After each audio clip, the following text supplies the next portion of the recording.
इकडे हिरामण खोसकर यांच्यावर राष्ट्रवादीचे नेते नाराज आहेत का अशी चर्चा सुरू आहे। विलीनीकरणाबाबतच्या विधानावरून ही नाराजी आहे अशी चर्चा आहे। आमदारांनी काही बोलू नये अशी भूमिका आहे असं खोसकर म्हणाले, तर कालच्या बैठकीला मी नव्हतो असं खोसकरांनी सांगितलं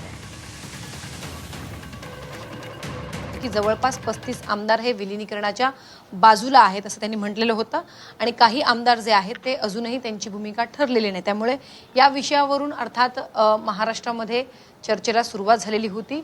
आता नक्की काय भूमिका आहे, नक्की काय घडलं, कालची एक महत्त्वाची बैठक सुद्धा पार पडली पक्षाची, त्यामध्ये काय घडलं या संदर्भात बोलण्यासाठी आपल्यासोबत स्वतः हिरामण खोसकर आहेत। आपण त्यांच्याशी बातचीत करणार आहोत। नेते त्यांना वाटतं पुढचं आम्ही ठरवू काय करायचं वरच्या वरिष्ठाला, पण तुम्ही आमदारांनी या अशा काही निदान करू नये असं त्यांची मनातली काही शंका नाही। त्यांची शंका तुम्ही म्हणल्या म्हणून मला तर त्याच्यावर काही बोलले नाही, पण आपण म्हणतो का बा त्यांनी नाराजी व्यक्त केली तर त्यांनी नाराजी व्यक्त अशी केली असं का बा आम्ही वरच्या लेवलला काही ठरवू, आमदारांनी त्यामुळे काही बोलू नये असं त्यांचं म्हणण्यात आलं, पण मला काही तशी सूचना दिलेली नाही।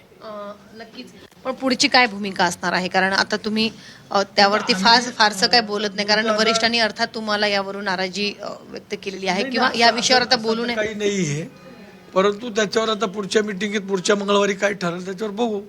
आज तर तूर्त रात्री मी मिटिंगला तो उपस्थित नव्हतो, त्याच्यामुळं मला एक त्याची काय सगळ्याचे सगळे आमदार निघून गेले ते, त्याच्यावर आता मी आमदार नसताना तिथं मला कोणीच न भेटताना मी त्याच्यावर चर्चा करणं काही बरं नाही असं। आता तुम्हाला काय वाटतं की पुढे झालं पाहिजे की नाही झालं पाहिजे की नाही? आता ते बोललो त्या दिवशी बोललो राव त्याच्यावर बोलणं काही बरं नाही असं माझ्या मते। धन्यवाद आमच्याशी बातचीत केल्याबद्दल। व्हिडिओ जर्नलिस्ट अनिलसह सीमा आढे, झी 24 तास, मुंबई।